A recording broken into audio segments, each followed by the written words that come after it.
हाँ जी, नमस्ते, welcome back. आपका फिर से स्वागत है। आशा करता हूँ आप बहुत बहुत बहुत अच्छे होंगे। आजकल इंटरनेट पे खूब चल रहा है कि हसल हसल हार्ड। हसल मतलब कि मेहनत, खूब मेहनत करो। हसल हसल हसल, दिन रात एक कर दो। Fine fine, I get that. But अगर मैं ढंग से देखूं तो हसल सबसे ज्यादा कौन कर रहा है?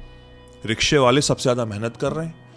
जो सिक्योरिटी गार्ड्स है, जो शोरूम के सामने बेचारे खड़े रहते हैं, 45 डिग्रीज है बाहर, पसीना टप टपा रहा है, बिल्कुल गर्मी बिल्कुल अपने पीक पे है, और वहां बेचारा वो खड़ा हुआ दिन भर दरवाजे खोल रहा है 18-18 घंटे के लिए। उसको हसल बोलते हैं, उसको मेहनत बोलते हैं। लेकिन बेचारे वो तो कुछ जिंदगी में कर नहीं पा रहे हैं, ना के बराबर वो पैसा कमाते हैं।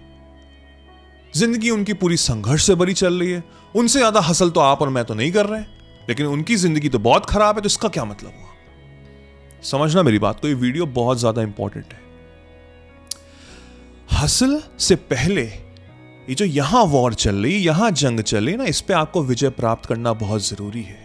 इस दुनिया में आप खूब सुनेंगे, खूब शोर सुनेंगे, हसल हसल हसल हार्ड, खूब मेहनत करो। लेकिन यहां पे जिसने अलाइंड कर दी अपनी एनर्जी को, यहां पे जिसने विजय प्राप्त कर दी, वो जिंदगी में सफल हो जाएगा। क्योंकि हसल करना, मेहनत करना, वो बहुत बात का स्टेप है। वो बहुत बात का स्टेप है।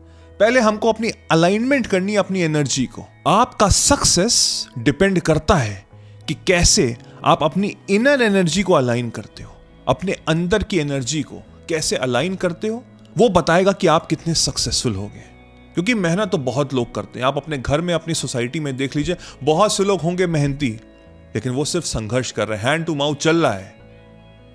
एक इंसान था, वो कुछ नहीं बोलता था, वो बस पेड़ के नीचे आंख बंद करके बैठा रहता था। किसी से उसने कोई बात नहीं की, लेकिन पूरी दुनिया उसकी तरफ खींची चली आई। उसने कुछ नहीं बोला, लेकिन तब भी लोग आके बैठ के उसे देखते थे, उसे महसूस करते थे, क्योंकि एक एनर्जी उसकी तरफ से निकलती थी, एक ऑरा मिलता था, एक पॉजिटिव वाइब, एक ऐसी आकर्षित एनर्जी मिलती थी कि लोग उसे सिर्फ आंख बंद करके बैठे हुए देखना चाहते थे। उस इंसान का नाम था सिद्धार्थ, जिसको हम लोग गौतम बुद्धा के नाम से जानते हैं। एनर्जी में ही सारी की सारी शक्ति छुपी है ना। तो क्वेश्चन इज, सबसे बड़ा सवाल ये उठता है कि आप इस एनर्जी को यूज कैसे कर रहे हैं। ब्रह्मांड के नियम है, इस यूनिवर्स के कुछ नियम है जो आपको समझने बहुत जरूरी हैं। क्योंकि ब्रह्मांड एक बहुत बड़ा आईना है, एक बहुत बड़ा शीशा है। शीशे का कैरेक्टरिस्टिक क्या होता है कि जैसी चीज आप उसके सामने रखोगे, वो वैसे रिफ्लेक्शन वापस देता है, और वो सिर्फ वाइब्रेशन और एनर्जी के बेसिस पे ही चलता है। तो आप अगर नेगेटिव एनर्जी दोगे तो नेगेटिव एनर्जी वापस मिलेगी। और फिर आप कहोगे कि मेरे साथ ऐसा क्यों हो रहा है, मैं तो अच्छा इंसान हूं, मैंने तो किसी के साथ कुछ गलत भी नहीं किया, मेरे साथ सब कुछ नेगेटिव क्यों हो रहा है? क्योंकि आप अपने अलाइनमेंट को नहीं समझ पा रहे, अपनी एनर्जी को नहीं समझ पा रहे हो। आप नेगेटिव एनर्जी प्रोड्यूस कर रहे हो, वही चीज वापस आ रही है। आप किसी को भी उठा के देख लीजिए, किसी भी फील्ड के बड़े बड़े टॉप 1% लोग को उठा के देख लीजिए, सबने अपनी एनर्जी को अलाइन किया हुआ है। स्टीव जॉब्स जब भी कोई बड़ा कार्य करते थे, कोई एक बड़ी उनकी मीटिंग होती थी, या वो पूरी दुनिया को बता रहे होते कि एक नया आईफोन आने वाला है या आईपैड आने वाला है, जो भी आने वाला है, तो उससे पहले वो डीप थॉट में चले जाते थे। यानी कि अपने आप को शांत करते थे, अकेले में आइसोलेट कर देते थे अपने आप को, और यहां पे विजय प्राप्त करते थे। उसके बाद वो स्पीच देते थे। विराट कोहली के आप इंटरव्यूज देख लीजिए, वो कहते थे कि कैसे मैं चाहता था कि मैं इस दुनिया का सबसे बड़ा इंटरनेशनल क्रिकेट बैट्समैन बनूं। Aligned his energy, discipline, consistency and vibrations के साथ। He understood the power of his mind. Tiger Woods इस दुनिया के सबसे बड़े गोल्फर है, वो कहते थे कि मैं वो शॉट मारता ही नहीं था जब तक वो मेरे माइंड में वो मूवी ना बन जाए कि वो बॉल जाके होल में जा रही है। जब तक वो मूवी नहीं बनती थी तब तक मैं शॉट चलाता ही नहीं था, और जब वो मूवी क्लियर हो जाती थी तब मैं शॉट चलाता था और वो बॉल होल में जाती थी। Understand the power of our mind. यही छोटे छोटे इंपॉर्टेंट नियम है जो आपको समझने बहुत जरूरी है। जिस क्षण आपने ये अंडरस्टैंड कर लिया ब्रह्मांड के नियम, तो उस क्षण आपकी जिंदगी में सक्सेस आनी शुरू हो जाएगी, वो भी बहुत जल्दी। क्योंकि इस समय मुझे पता है कि आप संघर्ष से भरे हुए हैं, स्ट्रगल आपको मिल रही है, फेलियर का आप सामना कर रहे हैं। तभी मैंने आर्ट ऑफ मैनिफेस्टेशन बनाया है। आप इसको समझिए, अंडरस्टैंड करिए, अपने ऊपर इन्वेस्ट करिए। नीचे डिस्क्रिप्शन में लिंक है, ज्वाइन करिए। उसके बाद मैं लिख के, साइन करके, स्टैम्प करके दे सकता हूं कि कैसे आपकी जिंदगी बदलेगी। लॉ ऑफ अट्रैक्शन यही कहता है कि आप जो अंदर सोचते हैं वही आपकी जिंदगी में प्रकट होता है। आप खूब मेहनत कर लो, खूब मेहनत कर लो, लेकिन अगर आप अंदर से स्ट्रेस्ड होगे तो स्ट्रेस रिजल्ट ही वापस मिलेंगे, यानी कि नेगेटिव ऑफ फेलियर। तो सबसे पहले यहां पे जो वॉर चल रही उस पे हमको विजय प्राप्त करना बहुत ज्यादा जरूरी है। तो मैं आपको सिंपल से 3 स्टेप समझाता हूं, आज से इसको करना शुरू करना, फिर देखना आपका अलाइनमेंट, यहां पे विजय आप प्राप्त करना शुरू कर दोगे। पहला पॉइंट है is to have gratitude practice. 5 ऐसी चीजें आपकी लाइफ की होनी चाहिए, चाहे वो आपकी हेल्थ हो, चाहे वो आपका पैसा हो, चाहे वो आपकी फैमिली हो, रिलेशनशिप हो, जॉब हो, व्हाटएवर। 5 चीजों के बारे में आपको अपने माइंड में रिपीट बोलना है। It's like I am rich, I am wealthy, I am happy, my family is happy. मैं जिनसे मिलता हूं मैं उनको खुशियां बांटता हूं। मेरे पास बहुत बढ़िया नौकरी है, मैं महीने के 1 लाख रुपए कमा रहा हूं।